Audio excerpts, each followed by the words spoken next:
It is a great honor to welcome Chris Stirewalt on this program. He is a senior fellow at the American Enterprise Institute, a contributing editor to the Dispatch, and the author recently of Broken News, um, Why the Media Rage Machine Divides America and How to Fight Back. Great to see you, Chris. Welcome to the show. Good to be with you. Thank you for having me. All right, let's begin by talking about the Dispatch, which you are currently serving as contributing editor. I understand that it is a very new site. So, what does it feature? What does it do? Well, the Dispatch was founded by my friends and colleagues Steve Hayes and Jonah Goldberg. Steve Hayes, formerly the editor of the Weekly Standard, Jonah Goldberg, formerly an editor at National Review. And I think the idea, and I won't speak for them, but I think the idea was that the for right of center outlets that there was a dearth of factually driven, um, informed journalism, and that, well, now I can just tell you what my experience is. On the right media, on the right side of media, often a lot of what happens is debunking, discrediting, and masticating what left media or mainstream media is doing, but not enough actual reporting. And I really admire what Steve and Jonah have done and are doing, and what my colleagues at the Dispatch are doing, because they're saying, first of all, you should break stories, you should get the news, but also that you have to do your own reporting and you have to leg things out to have the right uh, frame on things, and that it's not just enough to be a vulture feasting on the carcasses of other stories. Mhm. Yes, and I'm a great fan of Jonah Goldberg's writings. He's one of my favorite writers on the right. Jonah is. It is an extraordinary pleasure for me, as somebody who has read Jonah since he was, knee high, to a Star Trek analogy, to get to work with him and call him a friend is a great thing indeed. So, as a journalist, what do you suppose are the qualities required to be good at what you do? Well, you have to have a curious mind. You have to want to know.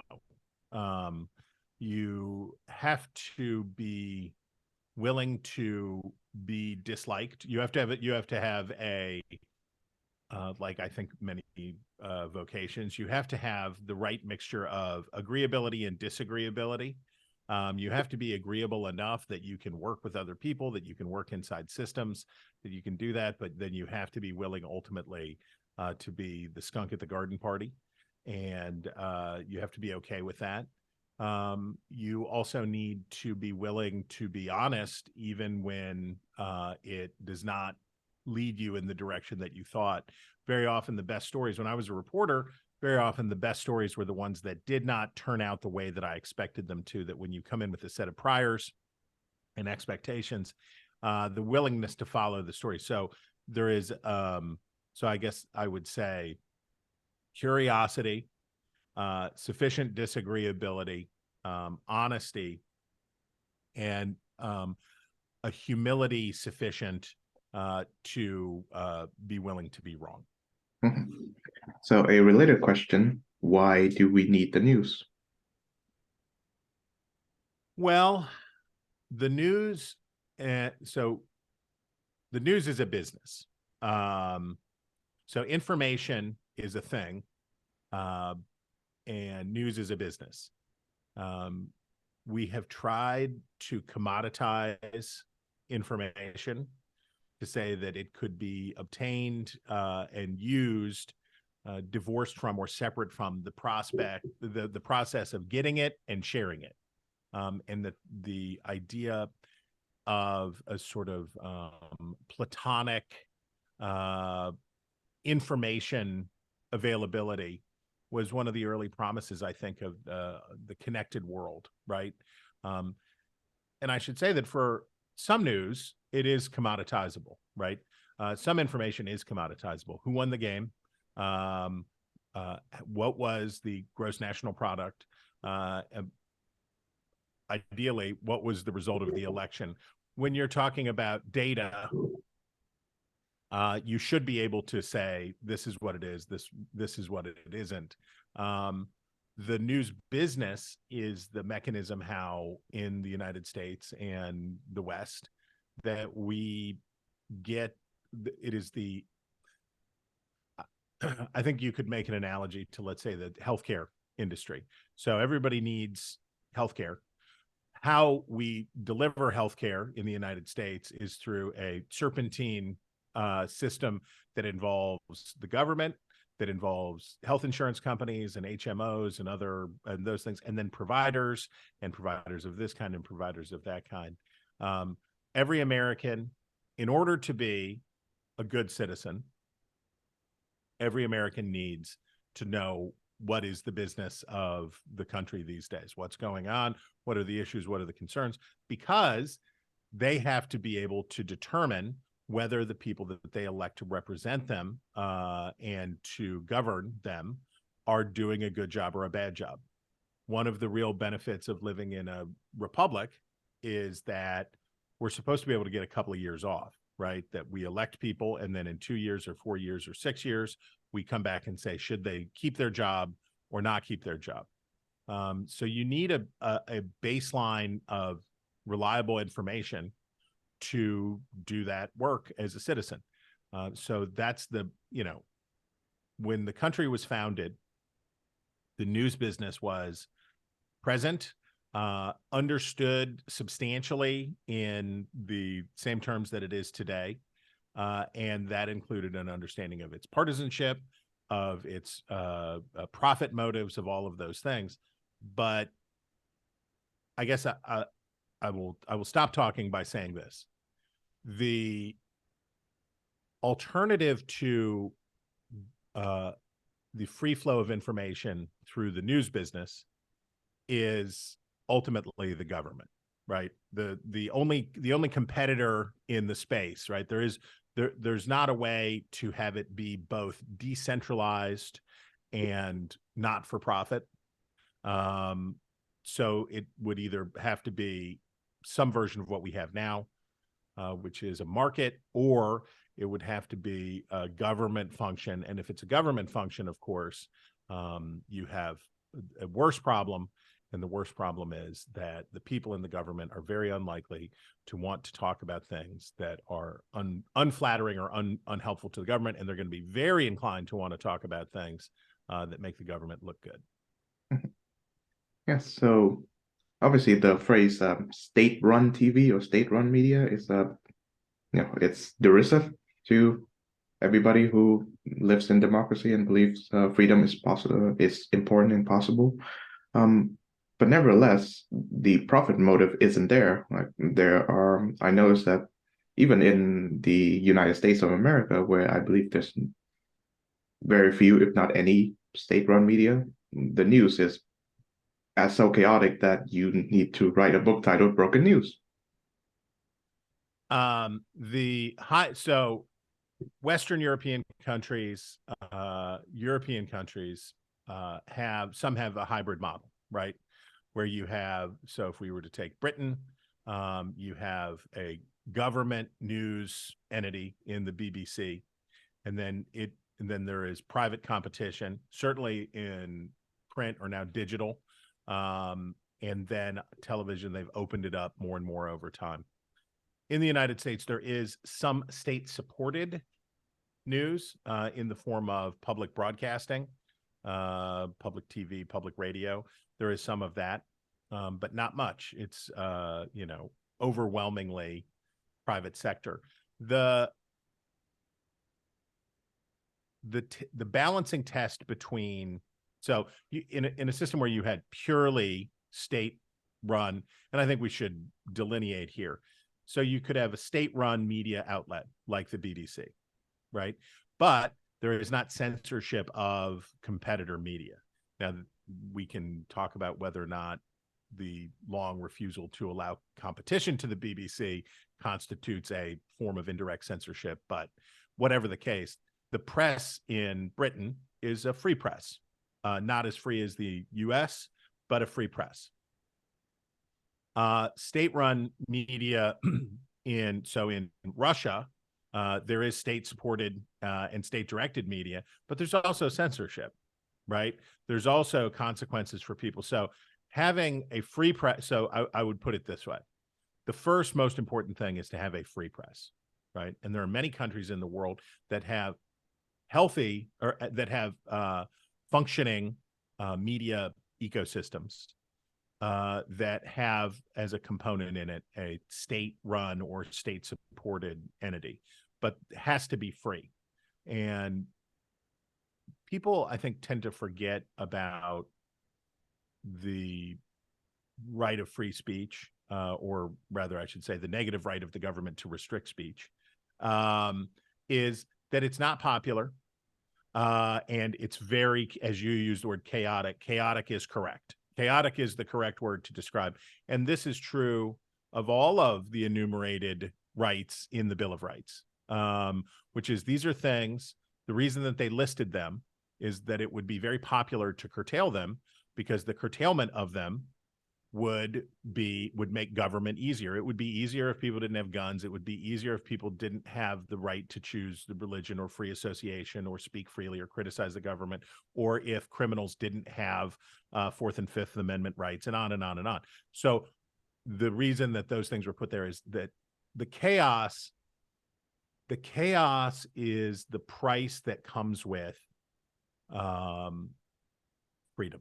And the freedom to fail is sort of the most important freedom of all.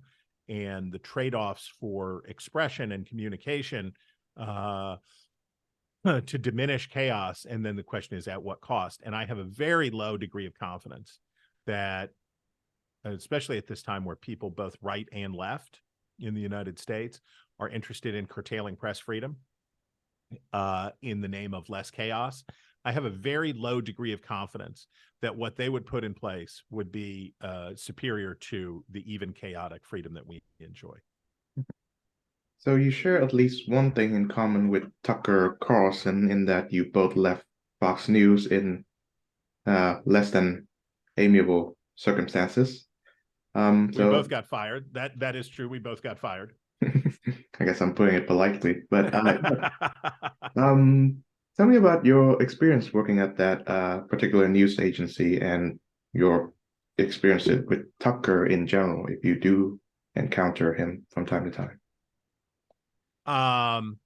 My experience at Fox was I was there for more than 10 years, and most of it was great. Most of it was I had wonderful opportunity, great colleagues, worked in the Washington bureau with some wonderful folks, and I had an extraordinary amount of freedom to do my work, and it was great, and it was a great platform. But I think, like for a lot of news outlets, the period starting in about 2015, as the populist revolt on the right really took hold, that maybe I'll put it this way. Audience capture is always a problem in the news, right? Because when you displease your audience, you lose money. And that is an inherent problem in the media. What happened in the United States over the course of my career was that market share went down for individual outlets, right? That it's a percentage of the slices of the pie got smaller because competition changed. First in the 1990s with the rise of cable news and into the beginning of the 21st century. And then, of course, the arrival of social media, streaming platforms, and other things. So you went from sort of the age of the dinosaurs when giants ruled the earth, the big three networks and a handful of very influential national kind of newspapers and wire services, to this atomized space. So the problem of audience capture was always present, but when you need to maintain the feverish support of a smaller audience, in order to make the revenues that you want, you are increasingly unwilling to dissatisfy that audience. And I think what happened for Fox was, by the time the 2020 election came around, Fox's viewers were no longer, many of Fox's viewers were no longer willing to hear things that they did not like to hear. And I worked on the decision desk at Fox News. And when our decision desk called Arizona for Joe Biden on the way to ultimately declaring Joe Biden the winner in 2020, the viewership was very upset, and many of them still are, at having been told this. And instead of blaming Trump for losing, or even Biden for winning, many of these people blamed the system and the media, and saw Fox as part of the problem, and vented their spleens. And as it turned out, for the business model that Fox had, telling people that their preferred candidate was going to lose an election was not a good business decision. And so I got thrown over. Yes. So what about Tucker? What was your personal experience with him? Oh, I knew him a little bit. I think I was on his show one time, and he certainly was very successful, and he made a lot of money for the network. Mhm. Okay. I certainly thought he's a much interesting character than most people know him of, in that there was a time when he was at that magazine, The Weekly Standard, Yep.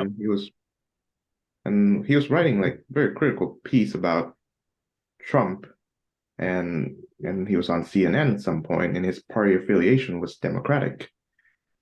But then Fox News happened, and he becomes the incarnation that we see him today.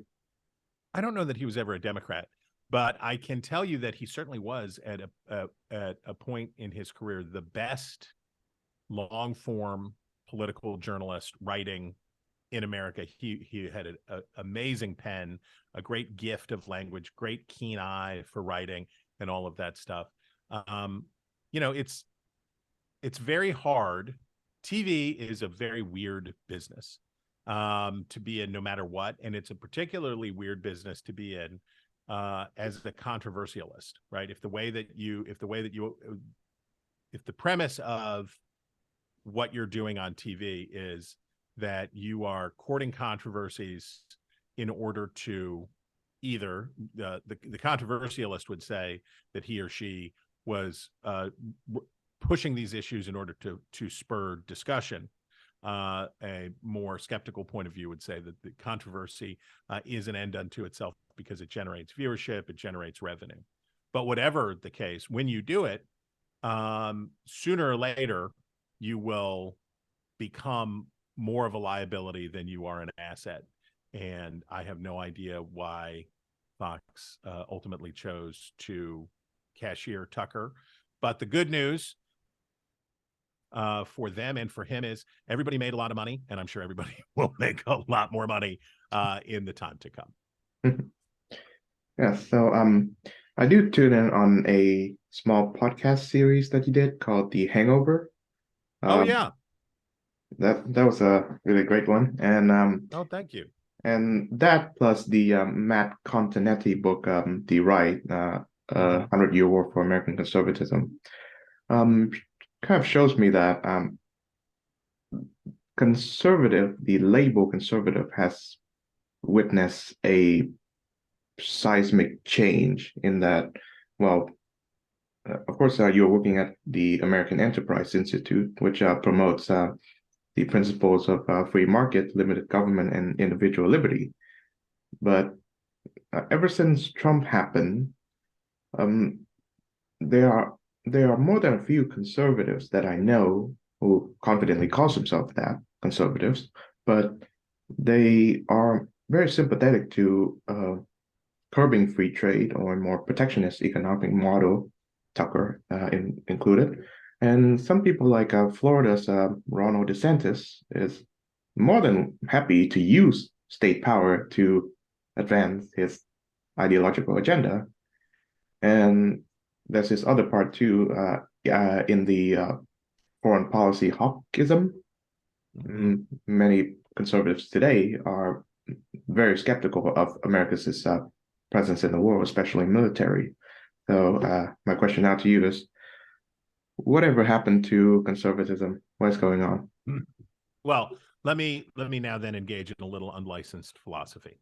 Mm, Unlicensed political philosophy. So great.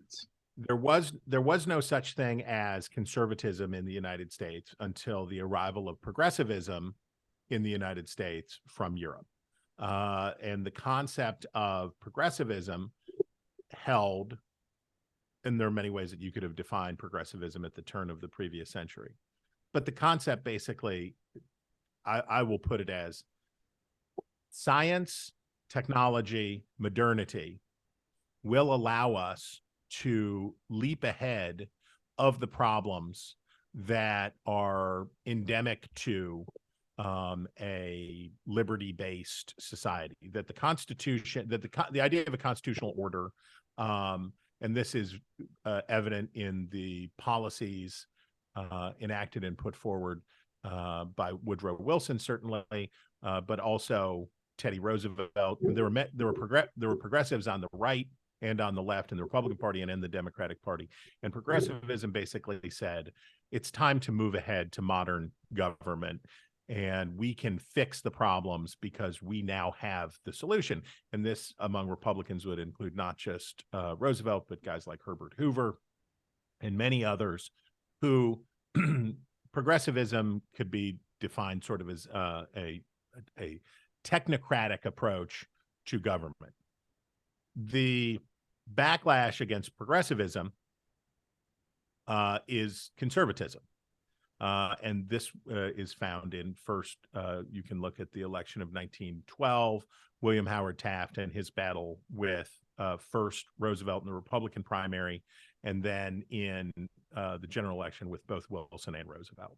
And so you have Taft, you have Calvin Coolidge, and you have others who say I would direct anybody who wants to get a good framing on this to look at the remarks that Calvin Coolidge made on the 150th anniversary of the founding of America, where basically he says, this system of government is it. We did it. We have done it. And everything else inherently is a step back toward the benighted authoritarianism and kingship of the past, and that this is it.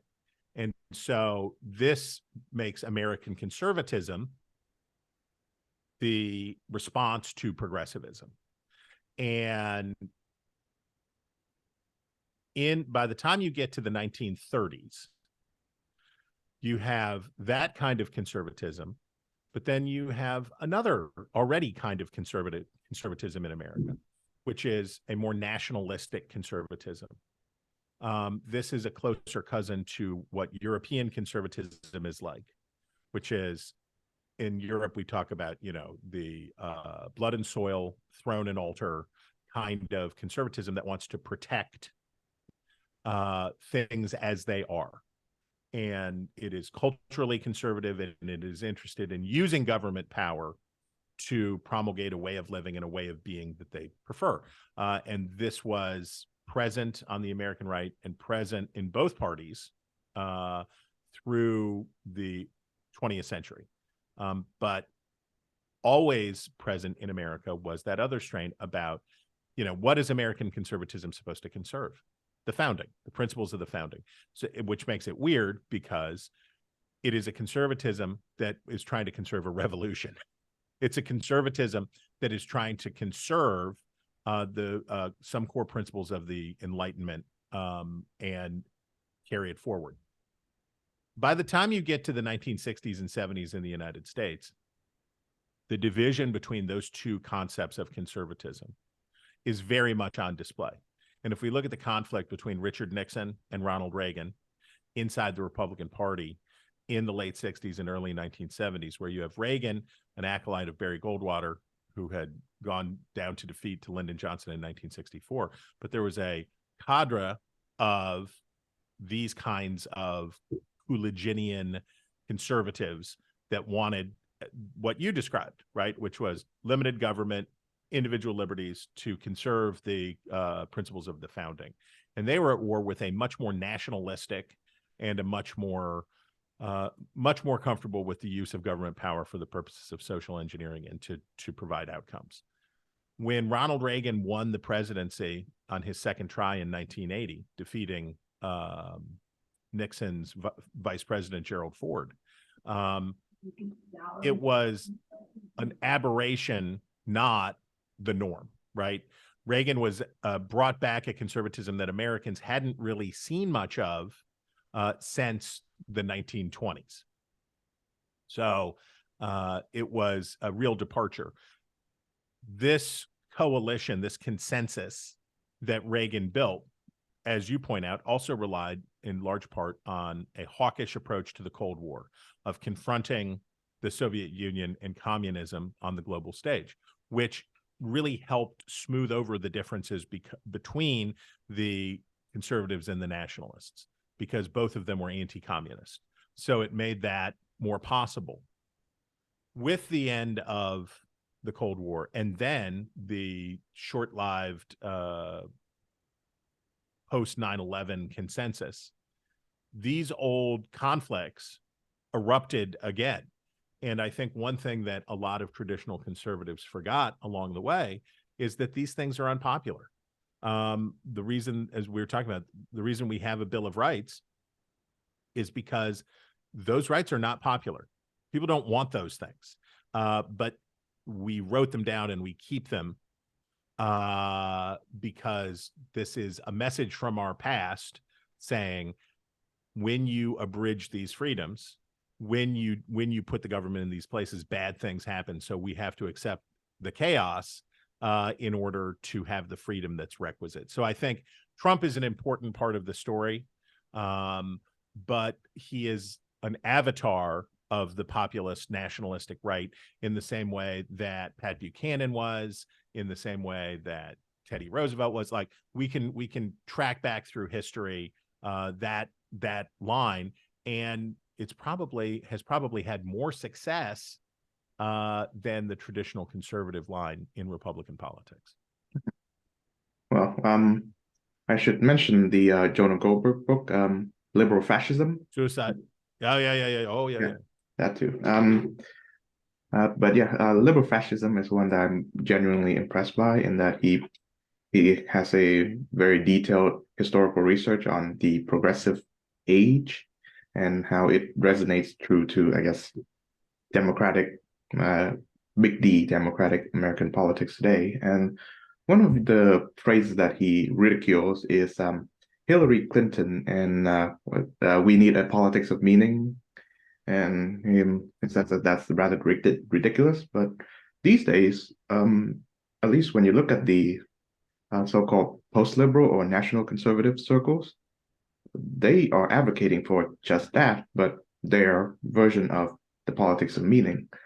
So, what is the program that these national conservatives are considering, and are they, and what do the, I guess, old style conservatives reacting to it?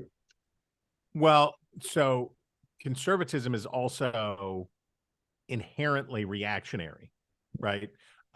Inherently, that is the nature, that there are people who want change and people who are opposed to it. That is fundamentally what we're talking about, right? My boss at AEI, Yuval Levin, has said that the fundamental emotion attached to conservatism is gratitude, right? That you love the good things that you have and you want to appreciate them, and therefore you want to keep them and take care of them. But that the fundamental attitude of progressivism or liberalism is righteous outrage, right? That the disgust with inequities, disgust with injustice, disgust with these things, and the desire to remedy these problems. And a healthy society needs both of those things, right? You need people pushing in both directions. You need people to say we have to change, and you need people saying, whoa, whoa, whoa, let's not throw the baby out with the bathwater. We've got to balance those things against each other.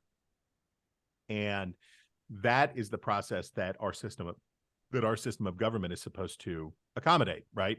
That you have people who want things to be different, and then you have people who want things to stay the same. So, to take the Reagan example, when Ronald Reagan came to Washington in 1981, he was a conservative in the sense that he was trying to conserve the principles of the founding, but the conservatives were the Republicans and Democrats in Washington who were trying to maintain a status quo that was born out of the New Deal and the Great Society. And he was acting against those things. So to a certain degree, that stuff is situational. I think what I observe the national conservatives to be, I think that both progressives and national conservatives, nationalists, that they are not alike in their description of what the problems facing America and the West are, but they are alike in the sense that they are willing to undo the safeguards and limits that came out of the Enlightenment. So I think it's important to think about American politics today in basically four categories. I think you have progressives and you have liberals, you have conservatives and you have nationalists. Liberals and conservatives are both into the individual, are both into freedom, are both into those things. For liberals, you could sort of trace their heritage to Thomas Paine or others who are okay with more government intervention than conservatives. And you can trace the conservatives to Edmund Burke of the same era, who is in favor of less government intervention in these things and more liberty. But they're all children of the Enlightenment, and they're all in agreement about wanting basically to keep the constitutional order. And then you have the nationalists and the progressives, and the progressives and the nationalists agree that the constitutional order is not, that these what they call neutral values or neoliberalism or whatever they want to call it is insufficient to meeting the crisis of the moment. And I think that's where the news business has some considerable fault here. In a significant way, it is a controversial statement to say that this is the best time and the best place to have been born and be alive in human history. That this is we live in an age of miracles and wonders, and that people are freer and richer and healthier and all of those things than that we've ever been before. Because most of what you hear, right, and this has a lot to do with what sells in news, is catastrophic, right? Most of what you hear is, whether it is a climate crisis or a crisis in education or a crisis in this or a crisis in that, it's to get you to click or to get you to keep watching, it is a lot harder if you say, we have some problems that are going to be hard to work on, but we'll be back. We'll keep checking in on this. It's a lot easier to get people to stay if they're afraid to look away because the world might end at any moment. So there is a self-talk problem here, in which if on the populist left and the nationalist right, or if populists on both sides, but on the progressive left and the nationalist right, if the main theme of the conversation is that we're all going to die and everything is a catastrophe, this will allow you to take steps that you otherwise would not take. It creates a permission structure or conduct that would otherwise, it expands the Overton window to such a degree that people become willing to accept things that they otherwise wouldn't. And the news business really fuels that because the profit model encourages sensationalism and catastrophic thinking. Mhm. Well, let's talk about the news then. All right. So since you mentioned Barry Goldwater, there is an episode that really turned conservatives against the what they call the mainstream media, and that is there are like a group of 100 or so psychologists, and they all say that Goldwater was mentally unfit for the presidency. And yeah, that I think that was documented in a Jonah Goldberg book, either Yes. Liberal Yes. Fascism or otherwise. But yeah, I suppose that is the origin, so to speak, of conservatives' antipathy towards the larger media outlets. And because I of that, yeah. I think the conservatives' antipathy to larger media outlets dates back to the press in the United States was Republican substantially through the I want to say into the 1930s, and there was a strong presence. But what happened over time, basically, was that as the mainstream press moved first to sort of a consensus left, center left, to very often being, and I talk about it in my book, there's a of the many consequences of a nationalized media. Um, it is, well, let me step back one step. The baseline of the American news business was, for most of the country's history, what? Local newspapers, right? National news was much less important than local news, and local newspapers drove the discussion. And local newspapers had the ability to cater to local audiences, and they knew their audience and their audience knew them. When, as local news hollowed out in the United States, it was substantially replaced with low quality, highly political national news. And I don't know when the depth of I think certainly 64 was part of what drove that, but certainly Watergate, the Vietnam War, and Richard Nixon, whatever pre-existing conditions were there coming out of the Second World War, and the hagiographic treatment of FDR and all that kind of stuff that had always rankled Republicans. Nixon in 69 and through the end of his presidency hardened this strong sense of embattlement and bitterness from Republicans to the national press. Well, I think the antipathy that conservatives have towards the mainstream media were for, I would say, legitimate reasons. They do have a more liberal leaning, and they often do not treat conservative people or lines of argument as fairly as they would do to the arguments made by their own side.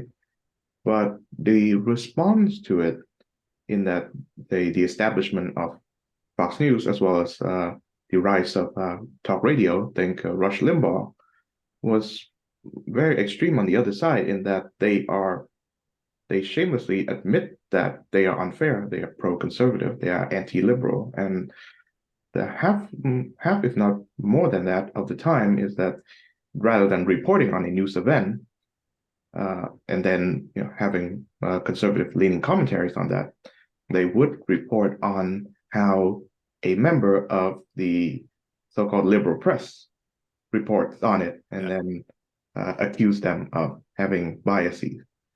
So, well, as we talked about at the beginning, the idea behind the dispatch is the, or as I understand it to be, is that there is not enough original work being done in the world of conservative or center right journalism, and that a lot of it is scavenging off of work that is done by others in criticism and some analysis. And that's a problem.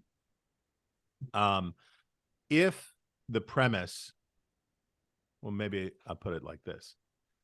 When Fox News started, and Fox is a different animal today than it was when it was started in 1996. But when Fox News started, it was plausible to say that there was a monolithic culture in the national media, and that Fox was there to counterbalance it.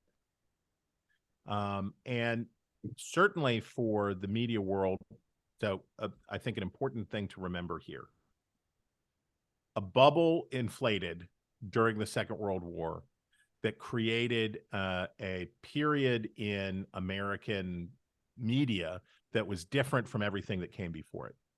And the idea of this, what I called the age of dinosaurs, was not typical, right? The idea that you would have three networks with three evening newscasts that most Americans watched every evening, and that you would have that was not typical of the experience of Americans prior to that.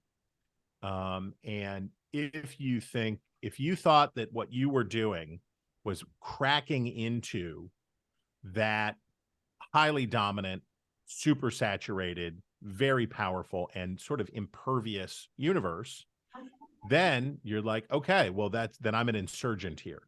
What has happened, though, is that as the media landscape has atomized, right?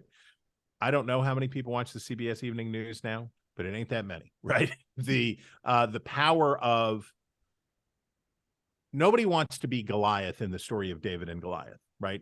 Everybody wants to be David. David wins, and not only does he wins as an upstart, and he wins as an underdog. The hard thing is to know when you stop being David and start being Goliath. So the right-wing media still often talks about itself as insurgent or battling against this dominant mainstream narrative and all this stuff. But the research is clear. That's not what's going on in America today. What's going on in America today is that people increasingly are able to choose a bespoke reality, that they choose media sources that match their point of view. And they get news that is tailored to their narrow set of interests. And when Fox attacks MSNBC, no one on MSNBC hears what Fox is saying. When CNN attacks Fox, no one on Fox is hearing what CNN's saying. So all of these echo chambers are out there happening. So it's not what it was 30 years ago, when you had a monolithic culture and there was a challenger to it. Now it is atomized, and that sort of thinking is insufficient to the moment, because it lets those organizations off the hook from doing whatever anybody thinks of the New York Times.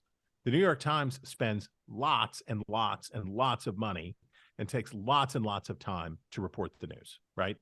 And certainly the Wall Street Journal and the New York Times, and to whatever degree the Washington Post, spend a lot of time and a lot of money to maintain a high standard of factual reliability and to get new information.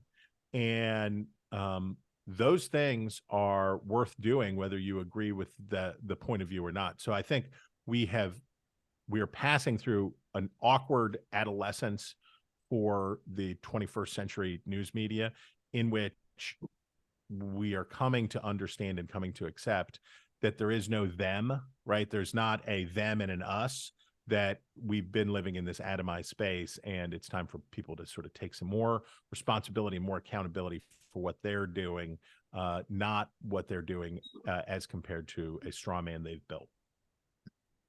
Well, so my dad works in nutrition and dietetics, so I guess I'd like to propose a very tired and stretch out analogy. So as a kid, you are often told that you need to eat your vegetables because they're good for you, but then Right. you're not really inclined to do it, or you do it under duress. But there are certain things that you need to eat less of, say red meat or candy or milkshakes, that you really like. And so what I'm saying that there is a lower upper limit for red meat, but there's a much higher upper limit for broccoli.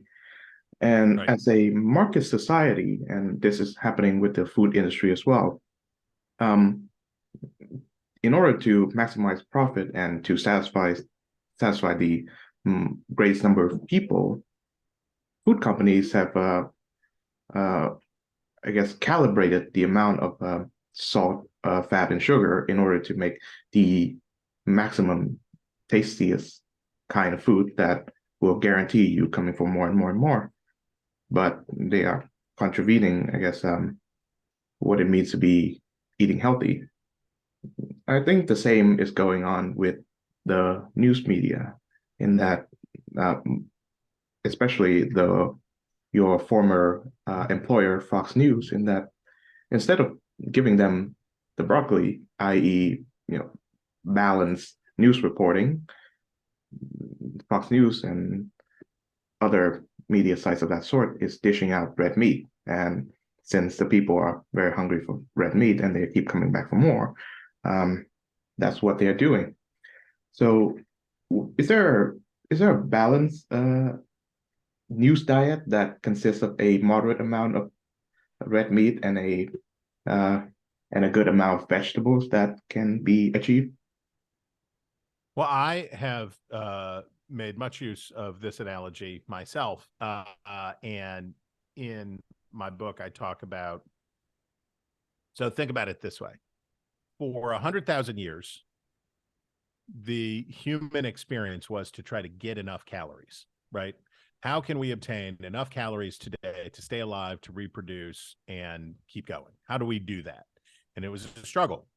In fact, the reason that when you look at the paintings from the Renaissance, and Okay. so I was saying that for 100,000 years, the struggle of humanity was to get enough calories to stay alive, to reproduce, to live life. And when you look at the paintings from the Renaissance and beyond, what was the physique that the wealthy wanted to show was that they were fat and happy, they were prosperous, and that they could afford to eat poorly. In fact, right? They could afford to eat sugar, they could afford to eat pastries and goodies and all of that stuff. Whereas poor people ate a diet that the nutritional community would say is probably better now. Lots of veggies, and they worked strenuously and stayed fit. What happened in the news business was similar to what happened with our caloric intake, was that technological advances and the gifts of a market-based society created abundance, and abundance on a scale that we were unfamiliar with. So in the United States today, we have the problem that the poor people, it is cheaper to eat a fatty, sugary diet than it is to eat a lean and nutritious one. And so we ran into the obesity epidemic in the United States, and all of the health consequences for the nation and all of those things grew out of the fact of we finally defeated the age-old problem about how to cheaply deliver lots of calories to people. Informationally, it was the same. For most of those 100,000 years, the struggle was to get enough information, biased or unbiased, reliable or unreliable, just to get enough information. And at the time of the founding, the post office and the sporadic newspaper printings that were available were the informational lifeblood of the revolution, of the founding, and of those things, just to try to get enough information back and forth between the states, let alone across the ocean. You know the famous story of the Battle of New Orleans. The War of 1812 had already concluded, but the communication was such that they fought the battle even though the treaty had already been signed. And history is littered with those stories. So information was deeply sought and hard to come by. And then all of a sudden, really starting in the 1930s, it becomes increasingly accessible. And now it is inescapable, right? And you cannot, no corner of life today, because of the digital revolution, is free from or safe from news and information. when you go in the United States to pump a tank of gas, a monitor may come on behind you and tell you about celebrity gossip news. It is everywhere.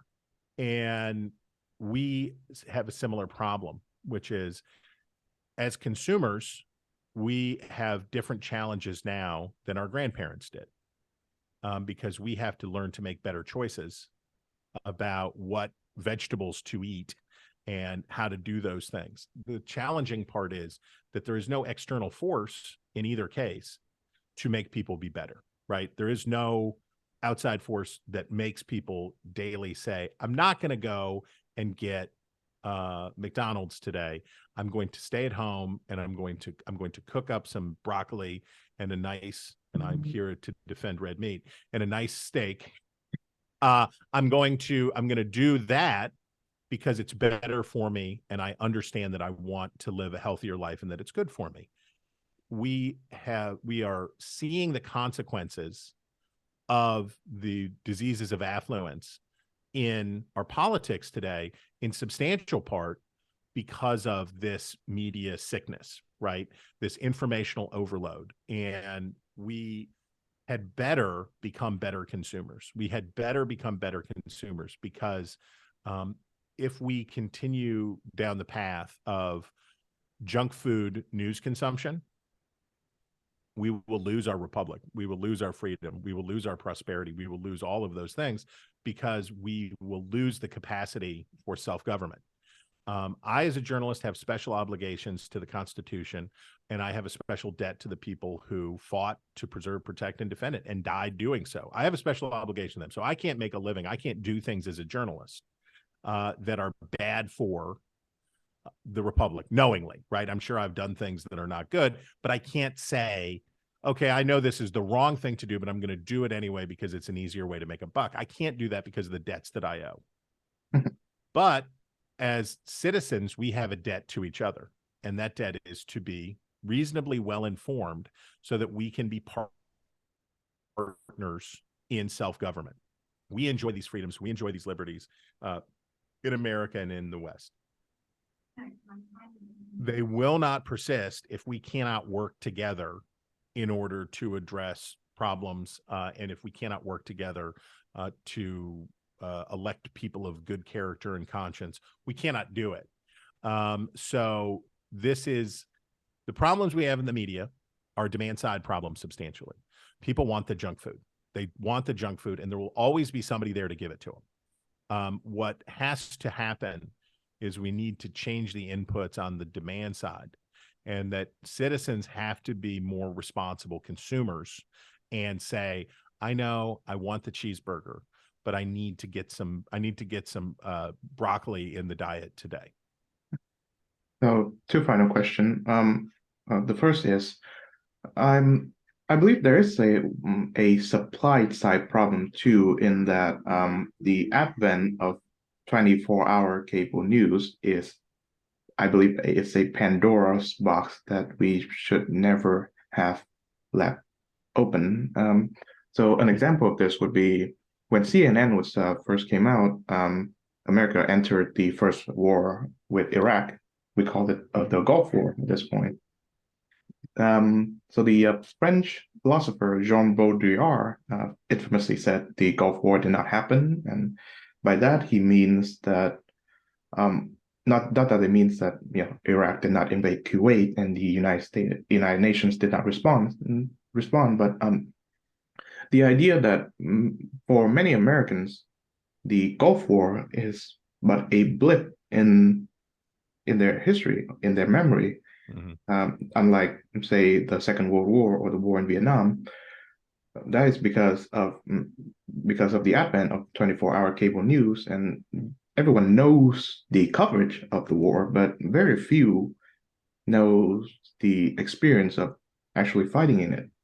So it becomes a virtual Call of Duty style war rather than an actual war. And I worry that this will be what Americans perceive when they think of the current war in Ukraine. I mean, and it has gone a step up in that so far no Americans have been involved in the war, at least in an official capacity. but we all have opinions about it. Yeah. Well, I mean, 24 hours is the wrong increment in which for people to consume news. That's not the right number of hours in a day that people should consume the news. Um, One of the disadvantages of the rise of the cable era and then the rise of digital news is that people were no longer able to be finished consuming the news for the day, right? That you couldn't say, okay, I've read it, I'm done, I put a fence around it, here we are, this is the news for today, on to the rest of my life. And instead, it seeps into everything. And it's there all the time, and people feel there are a substantial percentage of Americans in multiple surveys who say that they feel anxiety about what's in the news, that they're very anxious about the news.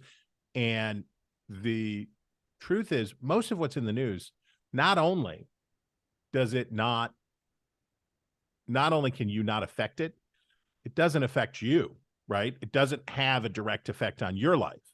And it's easy to live in that space. So I certainly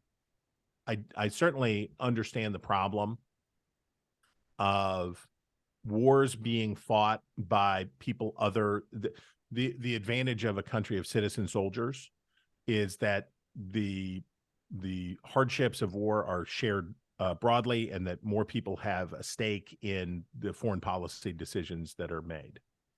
But I think we have a different problem.